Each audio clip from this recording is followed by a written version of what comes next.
ஒரு லக்னம் அப்படின்னா சிம்பிளாக அந்த லக்னம் வலுவாக இருக்கணும், லக்னாதிபதி வலுவாக இருக்கணும்.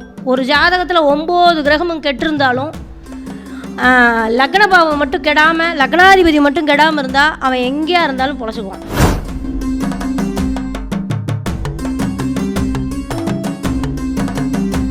நீங்கள் 2ஆம் இடத்துல பாவியில் இருக்கிறது நல்ல விஷயம். இப்போ ராகு கேதுகள் இருந்தாலும், செவ்வாய் இருந்தாலோ, சனி இருந்தாலும் என்ன சொல்கிறோம்? தாரதோஷம்னு சொல்கிறோம் இல்லையா? 2ல் மேக்சிமம் பாவகிரகங்கள் இருந்தால் தாரதோஷம். இப்போ இந்த கிரகங்கள் பாவகிரகங்கள் இருப்பது மட்டும் தவறா அப்படின்னா அப்படிலாம் கிடையாது.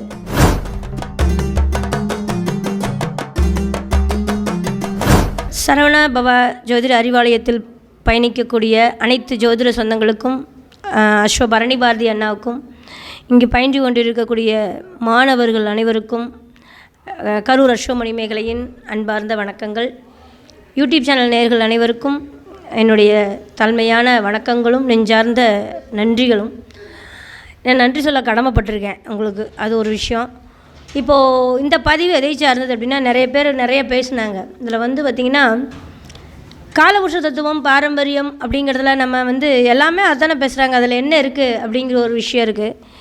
12 ராசிகளில் பலன் எடுக்கிற விஷயம் இவ்வளவு தான், அந்த சூட்சமே இது தான் அப்படிங்கிற ஒரு விஷயத்த 12 ராசிக்கும் பேசிகிட்ருக்கோம். 12 ராசிக்கும் சொல்கிறது தான் இந்த பதிவு. இப்போ நீங்கள் லக்னம் அப்படின்னா ஃபஸ்ட்டு லக்ன பாவம் அப்படிங்கும்போது நான் ஷார்ட்டாக கொடுத்துட்றேன் டைம் கருதி. ஏன்னா 12 பாவம் எடுத்துகிட்டு போனால் அது காலபுருஷ தத்துவ ரீதியால் எடுத்தோம்னா டைம்லாம் பத்தாது, ஒரு பாவத்துக்கே ஒரு நாள் பத்தாது. இப்போது லக்ன பாவம் அப்படிங்கும்போது பார்த்திங்கன்னா, ஒரு லக்னம் அப்படின்னா சிம்பிளாக அந்த லக்னம் வலுவாக இருக்கணும், லக்னாதிபதி வலுவாக இருக்கணும். ஒரு ஜாதகத்தில் 9 கிரகமும் கெட்டிருந்தாலும் லக்ன பாவம் மட்டும் கெடாமல், லக்னாதிபதி மட்டும் கெடாமல் இருந்தால் அவன் எங்கேயா இருந்தாலும் பொழைச்சிக்குவான். அதுதான் கான்செப்ட். 9 கிரகமும் தேவையே இல்லை. லக்னாதிபதி கெடாமல், லக்னாதிபதி ஃபேவராக இருந்துருச்சு அப்படின்னா அவன் புத்திமான். எந்த இடத்துல போய் இருக்கானோ அந்த இடத்த டச் பண்ணி அவன் வாழ்ந்துருவான். அதுதான் அங்கே இருக்கிற ஒரு விஷயம். அப்போ லக்னாதிபதி கெடக்கூடாது அப்படிங்கிறதுல நிறைய சொல்லியிருப்பாங்க. அதுதான் லக்னத்தில் 6-8 அதிபதிகள், 6-8-12 உண்டான அதிபதிகள் அமரக்கூடாது. லக்ன பாவம் திதிசூன்யம் ஆகக்கூடாது. பாதகாதிபதி அமரக்கூடாது. பாதகாதிபதி சாரம் லக்னாதிபதி வாங்கக்கூடாது. லக்னம் உட்கார்ற புள்ளி பாதகாதிபதியினுடைய புள்ளியில் உட்காரக்கூடாது. அது இல்லாமல் இன்னும் அந்த லக்னாதிபதி அஸ்தங்கம் வரக்கூடாது. லக்னாதிபதி போய் பாதகத்தில் அமரக்கூடாது. லக்னாதிபதி 6-8-12 மறையக்கூடாது. லக்னாதிபதி அஸ்தங்கம் வரக்கூடாது. லக்னாதிபதி நீசம் வரக்கூடாது. பாவிகள் தொடர்பு இருக்கக்கூடாது. இத்தனை விஷயம் இருக்கும். அப்போது இதையெல்லாம் மீறி லக்னாதிபதி வலுவாக இருந்தான்னா அவனுக்கு எந்த ஜோசியமும் தேவையில்லை, தாய் தந்தையும் தேவையில்லை, எந்த காசும் தேவையில்லை. அவன் எங்கே போனாலும் பொழைச்சிக்குவான்.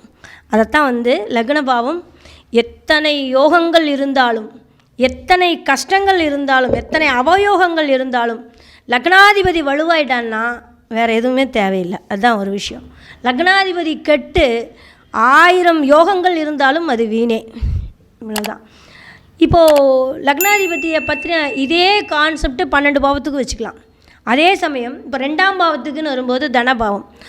ஒரு ஜாதகத்தில் எல்லாருக்கும் ஜாதகம்னு ஒன்று 12 கட்டம், ஒரு கட்டம் அப்படின்னு வந்துச்சுன்னா, லக்னம்னு ஒரு புள்ளி விழுந்ததுன்னா 12 பாவம் எல்லாத்துக்குமே இயங்கும். யாருக்குமே 12 பாவம் இயங்காதுன்னு சொல்ல முடியாது. ஒரு கிரகம் இருந்தாலே அடுத்து திரிகோணத்தில் இருக்கிற 3 பாவத்தை இயக்கித்தான் ஆகணும், வேறு வழி இல்லை. யாருமே லக்னத்தை பார்க்கல, லக்னாதிபதியை பார்க்கல, லக்னாதிபதி கெட்டு போச்சு, எந்த கிரகமும் பார்க்கல அப்படின்னா உயிரோடே இருக்க முடியாதுண்ணா. நீங்கள் தனபாவத்தை பற்றி கேட்டிங்க இல்லையா? தனபாவத்தை எந்த கிரகமும் பார்க்கல, தனஸ்தானத்தில் எந்த கிரகமும் இல்லை அப்படின்னா அவனுக்கு எப்படி காசு வரும்? அவன் எப்படி சாப்பிட முடியும்? டீ கடையில் கொண்டு போய் 10 ரூபாய் கொடுத்து டீ எப்படி குடிக்க முடியும்? ஏதாவது ஒன்று பார்க்கும். திரிகோணத்தில் 2ஆம் இடத்திற்கு திரிகோணத்தில் 6-10 ஏதாவது ஒரு கிரகம் இருந்தே ஆகும். இல்லைன்னா அவன் வாழ முடியாது. அவன் குடிக்க கஞ்சி கூட இருக்காது. 2ஆம் பாவத்துக்கு, லக்ன பாவத்துக்கு இருக்கிற கான்செப்ட்டு அவர் எங்கே இருந்தாலும் அப்படிங்கிற கான்செப்ட் வராது. லக்ன பாவத்துக்கு இருக்கிற கான்செப்ட் 2ஆம் பாவத்துக்கு வராது. ஆனால் 2ஆம் அதிபதி 6-8-12 மறையக்கூடாது, பாதகாதிபதி தொடர்பு, இது அதே கான்செப்ட்டு. ஆனால் இங்கே ஒரு ட்விஸ்ட் இருக்குது. 2ஆம் இடத்திற்கு 6-8ங்கிறது லக்னத்திற்கு 6-8, 2ஆம் இடத்துக்கு 6-8 தெரிஞ்சுக்கணும். இதுதான் அங்கே தான் சூட்சமே இருக்குது. எல்லா பாவத்துக்கும் அப்படியே போயிடக்கூடாது. அப்போ 2ஆம் அதிபதி 8ஆம் அதிபதியோடு சேர்ந்து இருந்துட்டு போகுது. விபரீத ராஜயோகத்தில் பினாமீனில் பணம் வரும்ல. 8ங்கிறது எதிர்பாராத பண வரவு இல்லையா? 2ங்கிறது அப்போது ஒரு வேளை 8ஆம் திசை நடக்குமே ஆனால் 2ஆம் அதிபதி சம்மந்தப்படும் போது நீங்கள் இன்சூரன்ஸ் போட்டிங்கன்னா நம்ம டெத் ஆகி தான் வீட்டுக்கு பணம் வரும். அப்போ போடக்கூடாது. இதுதான் அங்கே இருக்கிற கான்செப்டு. அப்போது 2ஆம் அதிபதி 2ஆம் இடம் அப்படிங்கும்போது 2ஆம் இடத்துல பாவகிரகங்கள் இருக்கக்கூடாது. அப்படின்னா என்ன பாவகிரகங்கள் இருக்கக்கூடாது அப்படின்னா, நம்ம ஜாதக ரீதியாகவே ஒரு சில பாவிகளை டிசைன் பண்ணி வச்சுருக்கோம். செவ்வாய், சூரியன், ராகு, கேது இவங்கெல்லாம் அந்த இடத்துல செவ்வாய், சனி, சூரியன், ராகு, கேதுகள் இருந்தது அப்படின்னா நீங்கள் ஆரம்பத்திலே பார்த்தீங்கன்னா அவனோட பல்லை கெடுக்கும், அப்புறம் தான் குடும்பத்தை கெடுக்கும், அப்புறம் பார்த்திங்கன்னா அவன் கல்வியை கெடுக்கும். அப்படி வரும். அது கெடுக்குதா மாற்றுதாங்கிற டிசைனை நம்ம தெரிஞ்சு வச்சுக்கணும். இவ்வளோதான் கான்செப்ட்டு. இப்போ ராகில் 2ல் இருந்ததுன்னா அது ஒரு மாதிரி பேச்சாளன் அப்படிலாம் கேள்விப்பட்டிருப்போம். ஆனால் அதை விட அப்படியே பார்த்திங்கன்னா 2லெல்லாம் ராகு இருந்ததுன்னா அருமையான பல் வரிசை நீளமாக இருக்கும். பல் அவனுக்கு அவ்வளோ அழகாக இருக்கும். பேச்சினுடைய சாதுரியம் அழகாக இருக்கும். அதெல்லாம் வக்கீலுக்கு படிக்க வைக்கலாம், பேச்சாளராக கொண்டு வரலாம். நல்லா பேசுகிறவங்களுக்கு கூட பல் நீளமாக இருக்கும். நீங்கள் கவனித்து பார்த்தீங்கன்னா தெரியும். இதெல்லாம் 2ல் இருக்கிற ராகுகள் கொடுக்குறது. இப்போ நீங்கள் 2ஆம் இடத்துல பாவியில் இருக்கிறது நல்ல விஷயம். இப்போ ராகு எதுகள் இருந்தாலும் செவ்வாய் இருந்தாலோ சனி இருந்தாலும் என்ன சொல்கிறோம்? தாரதோஷம்னு சொல்கிறோம் இல்லையா? 2ல் மேக்ஸிமம் பாவகிரகங்கள் இருந்தால் தாரதோஷம். இப்போ இந்த கிரகங்கள் பாவகிரகங்கள் இருப்பது மட்டும் தவறா அப்படின்னா அப்படிலாம் கிடையாது. அந்த பாவியை இன்னொரு பாவி பார்த்தா தான் சிக்கல். அது வரைக்கும் அதுக்கு சிக்கல் கிடையாது. 2ஆம் அதிபதி அப்படின்னா 8ஆம் அதிபதி தொடர்பு கொள்ளலாம், தப்பு கிடையாது. 8ஆம் அதிபதிங்கிறது 2ஆம் இடத்திற்கு 7ஆம் அதிபதி. அப்போ லக்னத்துக்கு அவன் 8, புரியறதா? லக்கணத்துக்கு தாங்க அது 8, 2ஆம் பாவத்துக்கு அது 7. மக்கள்கிட்டருந்து எதிர்பாராத பணம் வருமா இல்லையா? 7ஆம் இடத்துக்கு 2ஆம் அதிபதி, இவன் 2ஆம் அதிபதியோட சேர்றது சூப்பர் இல்லையா? ஆஸ்பத்திரிக்கே பணம் செலவு செய்கிறானாங்கிற விஷயம் அது வேறு. அப்போ நம்மளோட 2 போய் அங்கே 8ல் உட்காரக்கூடாது, அதுதான் பிரச்சனை.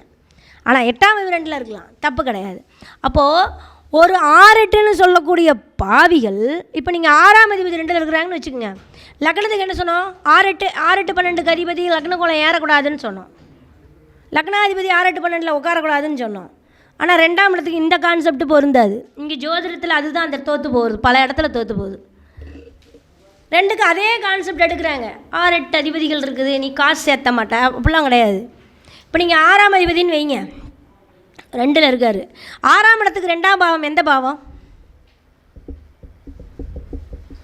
6ஆம் இடத்திற்கு 2ஆம் பாவம் பாக்ய பாவம். புரியுதா இல்லையா?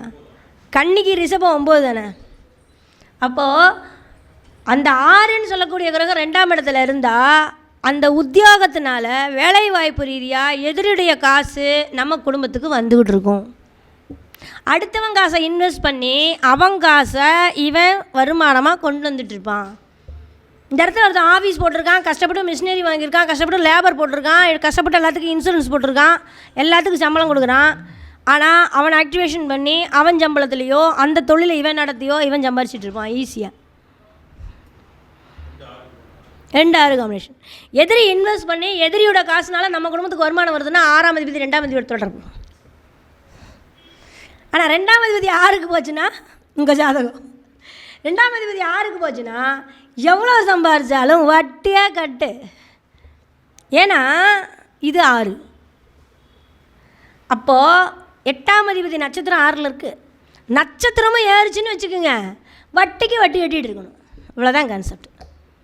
2ஆம் அதிபதி ஒரு உதாரண ஜாதகம் மகர லக்னம், 2ஆம் அதிபதி சனி சித்திரையில் இருந்தால் தொலைஞ்சுதா, வட்டிக்கு வட்டி கட்டணும். அஸ்தத்தில் இருந்தால் அதுவும் சிக்கல் தான். அஸ்தத்தில் இருந்தது அப்படின்னா நம்ம சம்பாதிக்கிற காசை கட்டிக்கிட்டே இருப்போம், வட்டி கட்டிக்கிட்டே இருப்போம், எக்ஷன் ஆகிட்டே இருக்கும், கட்டிக்கிட்டே இருப்போம், என்றைக்கு தீருதுன்னே தெரியாது, ப்ராசஸ் போயிட்டே இருக்கும். அப்போது இது அங்கே இருக்கிற நட்சத்திரங்கள்ங்கிற ஒரு விஷயம் ரொம்ப முக்கியமான விஷயம். மகர லக்னத்திற்கு உத்திர நட்சத்திரத்தில் இருந்தால் அவர் அட்டமாதிபதி இல்லையா? இப்போ அட்டமாதிபதி அந்த வேலையை செய்வார். அப்போது கிட்டத்தட்ட அந்த கிரகங்கள் யார் சாரம் வாங்கியிருக்கு, என்ன அஸ்தம் சமாளிச்சிட்ருக்கலாம், மானங்கடாது. அட்டமாதிபதி சாரா மாறங்கடும், இவ்வளோதான் விஷயம். அப்போ இதில் இருக்கிற டிசைனை முதல்ல வந்து தெரிஞ்சுக்கணும். இதுதான் சூட்சமம், வேறு ஒன்றுமே இல்லை. நான் தனஸ்தானத்தை மட்டும் சொல்லியிருக்கேன். இதில் கல்வி இருக்குது. அவனுக்கு கல்வியில் ஒரு பிரச்சனை வருது அவனுக்கு அப்படின்னா அவனை நம்ம என்ன ஆல்ட்ரேஷன் பண்ணணுங்கிற ஒரு விஷயம் தெரிஞ்சுக்கணும். எப்படிப்பட்ட இடத்துல சேர்த்தணுங்கிற விஷயம் தெரிஞ்சுக்கணும். எந்த மாதிரி ஏரியாவில் சேர்த்தணும், எந்த மாதிரி கல்வி எடுத்து கொடுத்தா இந்த கிரகம் சப்போர்ட் பண்ணணும்னு நினைக்கணும். ஒரு சத்துருஸ்தானங்களுக்கு உண்டான விஷயங்கள் 2ஆம் பாவத்திலேருந்து அவனுக்கு ஒரு கல்விங்கிற விஷயத்தை இப்போ ஒன்றும் இல்லை. 2ல் சனி இருந்தால் மந்தமாக இருக்கும், படிக்கவே மாட்டான் அவனுக்கான. நீங்கள் எக்ஸ்பீரியன்ஸோட அறிவு அவனுக்கு அதிகமாக இருக்கும். புக் எடுத்து படிக்கிறதாங்க இருக்காது. நாலேஜ் அவனுக்கு நிறைய இருக்குமா இல்லையா? உலக அறிவு அவனுக்கு இருக்கும். மக்களை படிக்கிறது அவன் அதிகமாக படிச்சிருப்பான். நம்ம அப்போவே சொன்னோம், சனி அடிமட்ட தொண்டன்னு சொன்னோமா இல்லையா? அப்போ லேபர்ஸுக்கு உண்டான படிப்புங்கிறது இவனுக்கு நல்லா இருக்கும்ல. அப்போது இவனுக்கு ஒரு தொழில் கல்வியை கற்றுக் கொடுக்கணும். இவங்க அப்பா மெக்கானிக்காக இருப்பார். என்ன பண்ணுவான்னா, நான் தான் இப்படி ஆயிலில் கிடந்தே வீணாக போகிறேன், நீயாவது படித்து நல்லா விடணும். அவன் போக மாட்டான், 2ல் சனி இருந்தால் போக மாட்டான். அப்போ என்ன பண்ணுன்னா, அப்பா என்ன செய்கிறாரோ அதை கற்றுக் கொடுத்தீங்கன்னா இவன் வாலிப காலம் வரும் பொழுது அவங்க அப்பாவுக்கு அந்த ஸ்பேனர் எடுத்துக்கிட்டே இருந்தான்னா அந்த டிகிரியை முடித்த உடனே இவன் கம்பெனியே வைப்பான். படிப்போடு சேர்ந்து யோகத்தை கொடுக்கும் அந்த கிரகம். அப்போ தொழிற்கல்வி யாருமே வந்து எல்லாருமே டாக்டர் படிக்கணும், எல்லாமே இன்ஜினியரிங் படிக்கணும், எல்லாருமே வந்து பசங்க கஷ்டப்படாமல் சம்பாரித்து என்னங்க பண்ண போகிறீங்க? 40 வயசில் போய் சேர்றதுக்கு அதுக்கு இதுக்கு சம்பாதிக்கணும். 100 வயசு ஆரோக்கியமாக வாழணும்னா உடம்பு உழைக்கணுங்க. உடம்புல நோய் இருக்கக்கூடாது, ஆப்ரேஷன் இருக்கக்கூடாது, செய்வினை குற்றங்கள் இருக்கக்கூடாது, எந்த ஒரு நெகட்டிவ் தாட்ஸ் இருக்கக்கூடாது. செவ்வாசனிங்கிற உழைப்பு ஹார்ட் ஒர்க்குங்கிறத ஆணாக இருந்தாலும் பெண்ணாக இருந்தாலும் யார் எடுக்கிறாங்களோ அவங்களுக்கு நோயினுடைய தன்மை இருக்குது. 6-8 வேலையே செய்யாது, ஜாதகத்தில் 6-8 வேலை செய்யாதுங்க. ஹார்ட் ஒர்க்கு, உடல் உழைப்பு. ஒரு வீட்டை கட்டிட்டோம், வந்தாவே ஆளை போட்டு என் வீட்டுக்கு வாசு துளைக்க ஆள் வரா, துணி துவைக்க ஆள் வர்றா, துணி காய போட ஆள் வரா, வீடு துடைக்க ஆள் வர்றா அப்படின்னா அப்போ நீ எனத்துக்கு சமையல் பண்ண ஆள் வர்றா, நோய் உனக்கு ஆரம்பிச்சிடும். இந்த வீட்டுக்கு வந்ததுலேருந்து எனக்கு நோயே தெரியல. ஏன்? நீ ஒரு நாளைக்கு ஜன்னலை தொட, ஒரு நாளைக்கு மாடியை கழுவி விடு, ஒரு நாளைக்கு வாசல் புல் பூண்டெல்லாம் சுத்தம் பண்ணு, ஒரு நாளைக்கு செடி கொடிகளை வெட்டி விடு, தண்ணி விடு, வேலையை செஞ்சுக்கிட்டே இருந்துப்பார், எந்த நோயும் வராது. அந்த வீட்டை நல்லபடியாக போய் படுத்தனா தூக்கம் எங்கேருந்து வருதுன்னு தெரியாது, தூங்கலாம். அப்போ நீங்கள் சனி பகவான் எந்த அளவுக்கு உயர்ந்த கட்டிடங்களையும் சொகுசான வாழ்க்கைக்கு சனி சுக்கிரன்லாம் ஆதிபத்தியம் வர்றாங்களோ, நிலத்தத்துவம் யார்? 2, 6, 10 தானே நிலத்தத்துவம். 2, 6, 10க்கு அதிபதிகள் யார்? அந்த இடத்துல உச்சம் பெறக்கூடிய கிரகங்கள் சந்திரன், செவ்வாய், புதன். அப்போது நம்ம எந்த அளவுக்கு நம்மளுடைய வேலைகளை எடுக்கிறோமோ அந்த அளவுக்கு அந்த சொத்து சுகத்தை கொடுக்காம போகவே போகாது.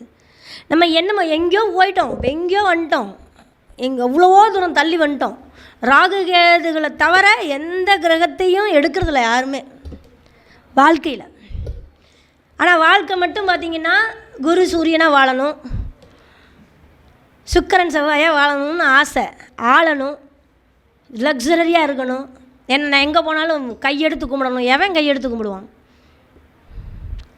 அதனால் வந்து இந்த இடத்துல ராகு கேதுகள் முழுக்க வந்துருச்சு அப்படின்னா நம்ம யாருங்கிற ஒரு விஷயத்தை, ராகு கேதுகளுக்கு ஒரு சின்ன கான்செப்ட் இருக்குது இல்லையா? அந்த இடத்துல கான்செப்ட் மாறி போகுது, இருந்தாலும் பரவாயில்ல. 2ஆம் இடத்துல வரும்போது ராகு கேதுகள் உச்சமாகிற வீடு தானே, அதெல்லாம் நீசம் உச்சம் தானே, 2ஆம் இடம் 8ஆம் இடத்துல. இந்த இடத்துல வரும்போது இப்போ நம்ம சிம்பிளாக சொல்லணும்னா ராகு ஃப்ரீ ஹேரு, கேது அள்ளி முடிகிறது. ராகு மும்பைன்னு எடுத்துக்கோங்க. எந்த பொம்பளையாவது தலை சீவி பின்னி முடிஞ்சு போட்டு பார்த்துருக்கீங்களா? Free hair. அங்கே இருக்கிற நடிகைகள் எல்லாமே அப்படி தானே. அதுக்காக தமிழ்நாட்டில் இருக்கிறது அந்த கூறுகட்டு போய் அலையுது, அது வேறு விஷயம்.